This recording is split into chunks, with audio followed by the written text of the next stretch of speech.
Today we have Eric Pinet Manche with us. Eric is the director and the crowdfunding expert at Initiative Phi, and they have more than 20 years of experience in the humanitarian and sustainable development fields. They provide fundraising, crowdfunding, sustainable development, CSR consulting and training, and as well as management of sustainable development projects. Eric has been involved in the humanitarian field for a long time, and before he was there, he was at the Humanitarian Association in Paris. Eric, have I got that right? And can you add some more in terms of your background and how you actually moved into being an expert in crowdfunding? Yeah, you are absolutely right. Indeed, I've been involved in a humanitarian organization quite a few years ago. I was asked to join it as executive director, and during that process I had the opportunity to give some conferences about transparency and fundraising in Europe, in Paris and Washington. And I was requested by international NGOs to consult for them. So I started to work as a consultant in the fundraising area and good practices. And obviously, a few years ago, the fundraisers were a bit worried about crowdfunding. They thought that it might replace the fundraising techniques. And my opinion was that crowdfunding wasn't a competitor of fundraising, but was a new tool for fundraisers. And I think I was quite correct. The good thing about crowdfunding is that it allowed businesses to use fundraising techniques to raise some cash for their activities. So this is how I got involved in crowdfunding. I started to advise my customers to consider crowdfunding in their activities. Customers being schools and NGOs. And 3 years ago, I was requested to work for businesses. So this is how I got involved in crowdfunding. Okay, that's very interesting. It's so interesting that what people thought was going to sort of possibly hurt them actually became a tool that they could use to augment their fundraising activities. Yeah, exactly. So in terms of actually running campaigns, how long do you suggest a company or a person would plan before they actually start running their campaign? What should they do? Well, successful campaigns have an average preparation of 11 days. But this preparation can only start once the project holder knows his or her targets and have analyzed the prospect possibilities. Prospect possibilities are first close supporters and beyond. We often hear that if you want to succeed a crowdfunding campaign, you have to first start with your family and friends, which is quite logical, because if you can't convince people who know you, how can you convince people that don't know you? So it's quite obvious. For a successful pitch, you have to master your projects. The concept has to be extremely clear. You have to be confident about why and how this project will make a change, will make a difference. So this preparation can take from a few weeks to a few months. It really depends on where you are in stage of analysis. Okay, yes, I mean absolutely. And in terms of deciding exactly how much to raise, what have you seen? What is the best way to go about that to make the crowd, happy or accept what you're looking to raise? Well, the easy answer and the average answer is, well, the amount I need. But that wouldn't be the correct answer for me, because you have to take into account important criteria. What is the size of your social media presence, for example? What is the size of your database, your contacts? It might be better to set a smaller target and divide your target in several steps to ensure you succeed in the campaign. Bearing in mind that most of crowdfunding platforms are based on all or nothing, which means that if you don't reach your target, you will lose everything that had been collected until the end of the campaign. There are a few platforms that accept the flexible approach, but they are more and more scarce. Yeah, absolutely. Because at the end of the day, if someone doesn't reach their target, the chance of being able to actually offer out the reward that they're possibly offering becomes less and less. And so we really don't need people defaulting in terms of what they say they're going to do, because that sort of ruins crowdfunding's name as a whole. Yeah. So in terms of running a campaign, what would you say is the most important aspect to make it a success in your experience? Well, as in every professional approach, it is your capacity to convince. Marketing, in fact. Indeed, as I said before, you have to convince your close contacts, and you have to test your campaign on your close contacts. You need to take some good time to prepare your campaign. You have a few statistics about successful campaigns, such as campaigns that are shared fewer than 2 times have a 97% chance of failure. So you have to take that into account. If you have a video, you will rate 3 times more than a campaign that doesn't have a video in the pitch. 53% of email shares they convert into donations. 12% of Facebook shares convert into donations. 3% of Twitter's, which is quite low, in fact. Instagram wouldn't be the best option, but it's helped to drive more engagements, something like 12% more. And you have to target having something like 30 photos to share, and go international. Go international. The top 5 most generous countries in terms of crowdfunding are the US, Canada, United Kingdom, Australia, and Germany. But France is catching up. It's something you have to know. France, and I'm not saying that because I lived in France, but it's probably the most generous country.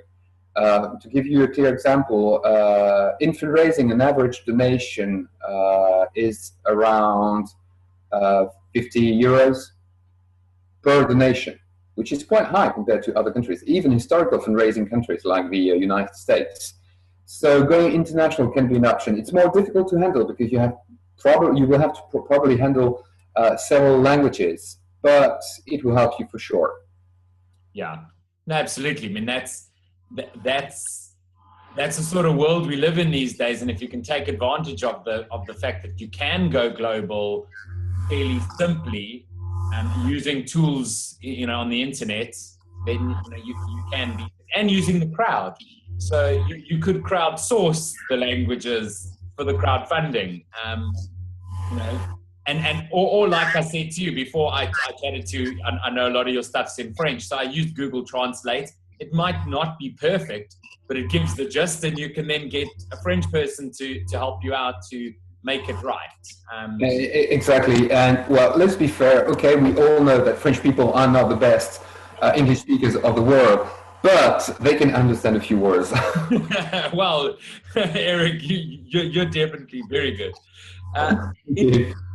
In terms of big mistakes that campaigns have made, have you come across any that stood out? Yeah. The biggest mistake is to consider that that your project is wonderful and you just rely on that, and you don't spend time enough to build your speech, your pitch, and you don't spend time enough to convince other people. So that's the biggest mistake. Of course your project is great, of course your project is important, but you have to take into account that what counts for you doesn't exactly count for everybody on this planet. Yeah. So that would be the biggest mistake for me. Okay, yeah. I mean, that's definitely something that a lot of people think, oh, but if I make it, everyone will just come and they'll love it because it is great. But if, it's a matter of getting it out there to people. Yeah. if we look at, I mean, what do you think the role crowdfunding should play in the more business startup ecosystem? And if you do have an opinion on Africa, given that we are from the African Crowdfunding Association, I mean, that would be great. But where do you think crowdfunding, what role does it play in sort of like the business startup scene? Well, it's getting more and more important. It's quite obvious. When you see the statistics, the crowdfunding statistics, today, businesses have the lion's share of crowdfunding income.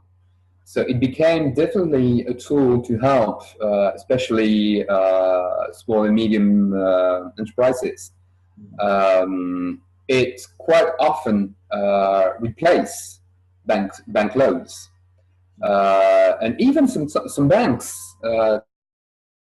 tell your project is interesting, but we're not really expert in that area. If you can show that you can succeed in a crowdfunding campaign, we will support you. Yeah. So obviously crowdfunding is becoming, the most important tool for a business.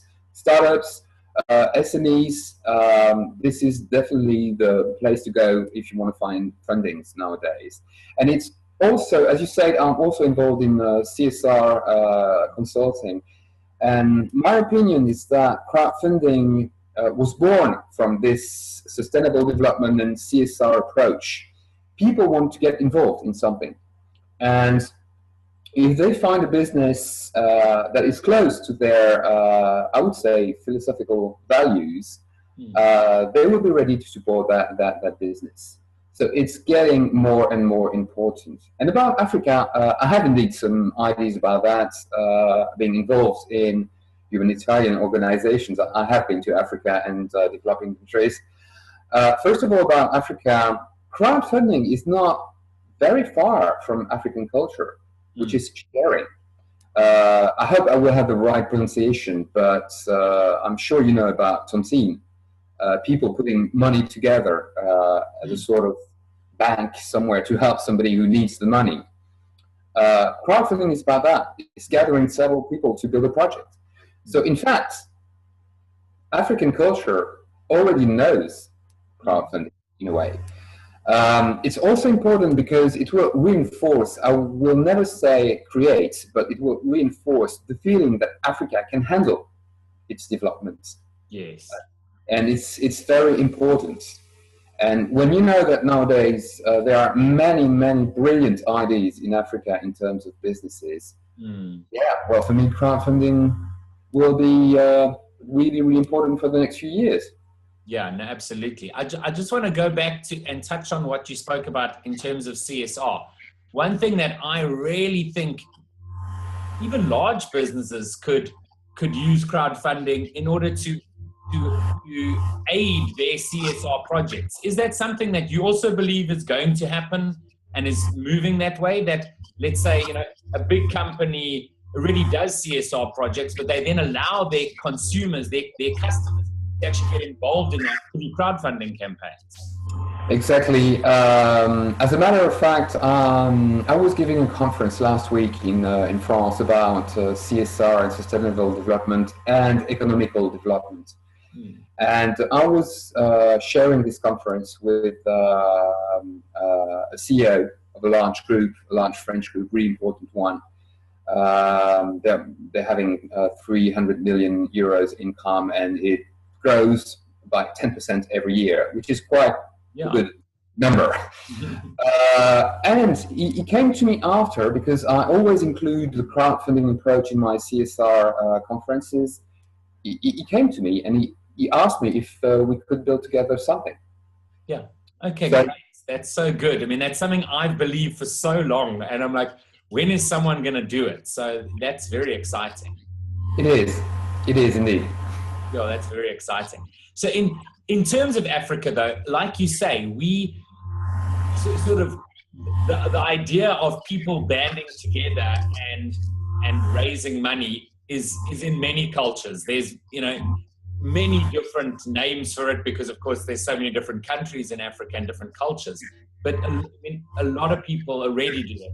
But in terms of using technology, that's sort of the next step up. And So from an African consumer point of view, why do you think it's important that they understand that using technology for crowdfunding is the same? It's just enhancing it. Well, it's getting easier and easier because African citizens are using more and more technologies, and large companies, banking companies, or mobile phone companies are creating new tools like electronic e-wallets, and you know that African people use a lot their mobile on daily activities. So I wouldn't say that nowadays technology would be something that would refrain the African people to use it. They're quite used to that now. As I said earlier, the best approach is to make the connection between Tontine and the concept united we stand, together we can build something. And this is always the example I use. And I gave a training about fundraising and crowdfunding in developing countries, and this is the approach I take. And most of the time, people, when they come to my training, they have no clue about what fundraising and crowdfunding is, but when they get out, that's clear. That's totally obvious for them. So for me, it's not that difficult to have them understand and get involved. Yeah, no, absolutely. What role do you think the diaspora, African diaspora, actually play in building up crowdfunding on the continent of Africa? Well, for me, there are some important topics such as fighting mistrust. Trust is a challenge in Africa, and especially trust towards people, the expats. We know a few examples of people that leave Africa or developing countries and they just forget about the native country. We also haven't had a few examples of people that take some ideas and use them, but for their own benefits. To give you an example, I was in Africa 2 years ago for 3 weeks, working on a project called Sustainable Development, a tool for developing countries. And after a conference I gave about crowdfunding, one of the people being there thought the idea was brilliant. A few weeks after, he started his crowdfunding agency in Africa, and it worked extremely well. The results were amazing. We talk about 10 million euros, which is a lot, extremely high. The only problem is just that he ran away with the money. Yeah. So you just forget about the sustainable development approach. You just took everything for. Well, he's in jail nowadays. And the money was given back. But such an example is not good for helping. Absolutely. So that just dissolves the trusts completely, and it's going to take quite a long time to get that back. Yeah, and the diaspora, the expat, they should show the way. They should show the way. They know about it. They hear about crowdfunding every single day on the continent, and they should help their contacts, local contacts, to understand the approach.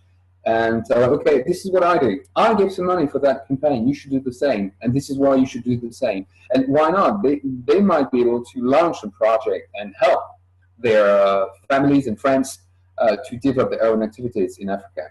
Yeah, absolutely. So what impact do you think crowdfunding is going to have over the next 10 years? We've had about 10 years of sort of crowdfunding from a rewards base. What do you think the next 10 years look like? Well, for me, it's quite simple. It will be the same as everywhere. The leading funding source. Yeah, so it's really just going to be the way people do things. People collect, are able to go to crowds around the world using the internet, and that's the way life's going to be. Well, we are living a paradigm shift. It's not only about funding, it's about everything. It's about politics, it's about the way we consider the society we live in. You can see new generations coming and having a different approach than my generation, because well, I'm getting quite old now, so I know that what it is now to be one of the ancients. You can face that every single day. So it's just a matter of changing the society and our relationship with money. So yeah, it's going to become the leading source for sure. Yeah. So if we just move to end off, what one internet resource do you love that you use every day that you think is worthwhile sharing? Well, it might sound a bit out of fashion, but I love Facebook Live. I often give some free trainings on internet, and I tried several tools, and in fact Facebook Live is the easiest because a lot of people have a Facebook account, and it's a way to reach people. So this is for the moment my favorite internet resource. Well, didn't Facebook just hit 2 billion? So it's, I mean, I have a friend, and he plays guitar, and he does gigs on Facebook Live.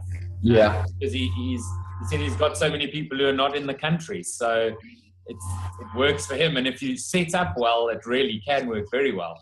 Yeah. And what book would you recommend is essential for people to have read? I would recommend Fundraising When Money is Tight, a strategic and practical guide to surviving through tough times. And it's from Umar Warwick, a fundraising guru. But as I said at the beginning, fundraising and crowdfunding are really close. So that would be a resource that I would recommend. Okay, great. I have never actually heard of that book, so that's good. That's another thing I can add onto my list. Okay. Would you what projects are you working on? Is there anything you'd like to share with people about what you're working on? Anything exciting that you think people might like to hear about? Well, I have two projects right now. One for a customer, and this will show you that I like tough challenges. I'm working on a funding campaign for Roma people, gypsies. We're working on an event strategy and crowdfunding strategy. I don't know if it's the same in Africa, but in Europe, gypsies have quite a difficult image. So raising funds for them is not a piece of cake, but I love it. I love it. I really love it.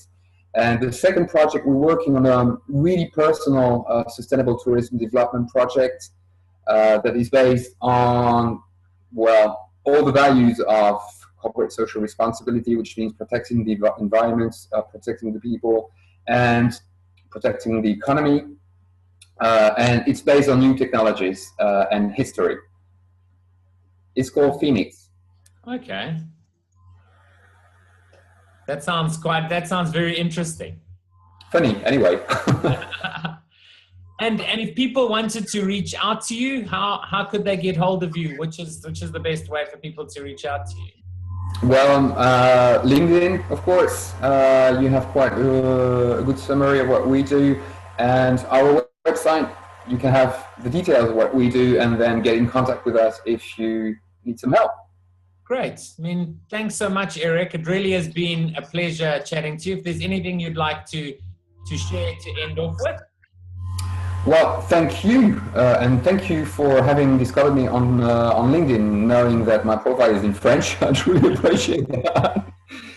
And yeah, I would like to share that I really hope that crowdfunding will take off massively in Africa, because Africa has a huge potential, and it wasn't used until now. So I sincerely hope that we will see in the next few years Africa becoming what she should be. Yeah, absolutely. Thanks so much, Eric. It was really great chatting to you, and I hope you have an amazing day and keep well. Thank you. You too. Okay. Bye-bye. Bye-bye.